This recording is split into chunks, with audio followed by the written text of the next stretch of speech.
Hi සුබ දවසක් වේවා ඔයාලා හැමෝටම.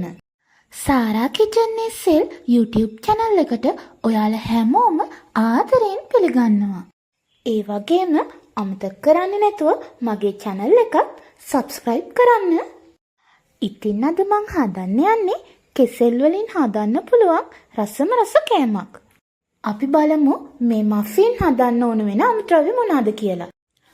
පාන් පිටි, සීනි, පොල් තෙල් නැත්නම් vegetable oil, කෙසෙල්, බිත්තර, බේකින් පවුඩර්, වැනිලා. මම මේකට කෙසෙල් ගෙඩි 3ක් අරගෙන තියෙනවා. ඒ වගේම හොඳට ඉදුණු කෙසෙල් වලින් හැදුවහම තමයි මේ මෆින් එක ගොඩාක් රසවත් වෙන්නේ. ඔයාලට මේකට කැමති කෙසෙල් වර්ගයක් ගන්නත් පුළුවන්.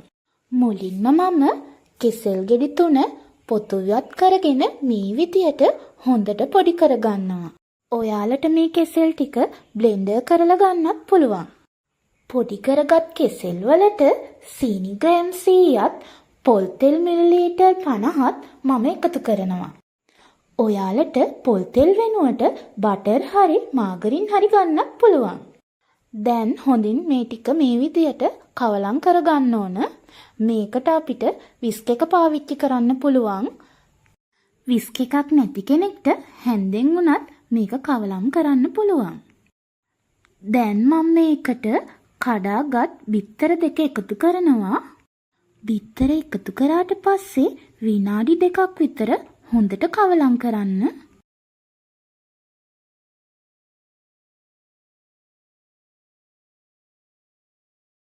දැන් වැනිලා තේ හැන්දක් එකතු කරන්න. වැනිලා අවශ්‍යම වෙන්නේ නැහැ. නමුත් බිත්තරවල තියෙන පිළිගඳ යන්න තමයි වැනිලා එකතු කරන්නේ. දැන් කිරි පිටි හෝ ෆ්‍රෙෂ් මිල්ක් මිලිලීටර් 40ක් එකතු කරන්න. කිරි පිටි හෝ ෆ්‍රෙෂ් මිල්ක් අවශ්‍යම වෙන්නේ නැහැ. ඔයාලා කැමති නම් විතරක් එකතු කරගන්න පුළුවන්.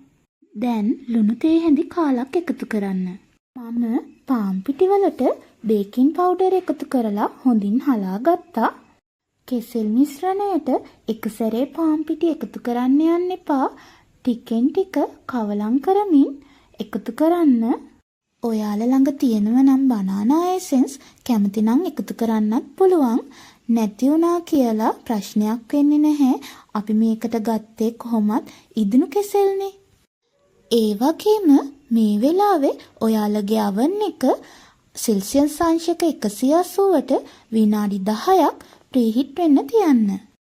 මිශ්‍රණය හොඳින් කවලම් කරාට පස්සේ අපිට මේකට එකතු කරන්න පුළුවන් කජු, ආමන්ඩ්, වියලි මිදි වගේ ඔයාලා කැමති නට් වර්ගයක් මේකට එකතු කරන්න පුළුවන්.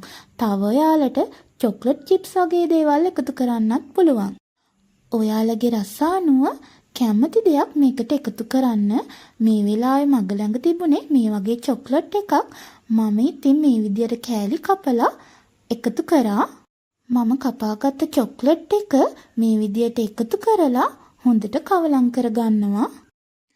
දැන් මේ බැටර් එක හොඳට කවලම් කරගෙන ඉවරයි. දැන් පේපර් කප් වලට මේ විදියට දාගන්නවා. උඩටම දාගන්නේ නැහැ. භාගයක් වගේ වෙන්න තමයි දාගන්නේ. සෙල්සියස් අංශක 180ට විනාඩි 10ක් ප්‍රීහීට් වෙච්ච oven එකට මම දැන් මේ කප්ස් ටික දානවා. ඒ වගේම විනාඩි 30ක් අපි බේක් කරගන්න ඕන. මේ මෆින් ටික බේක් වෙනකොට මුළු ගේම ගොඩක් සුවඳයි. ඔයාලත් මේ වගේ ඉදුණු කෙසෙල් විසි නොකර රසවත් මෆින් සාදා ගන්න. ඒ වගේම මේ වගේ රෙසිපි වීඩියෝ නැවතත් බලන්න කැමති නම් මාව subscribe කරන්න. ගිහින් එන්නම්. සුබ දවසක් වේවා ඔයාලා හැමෝටම.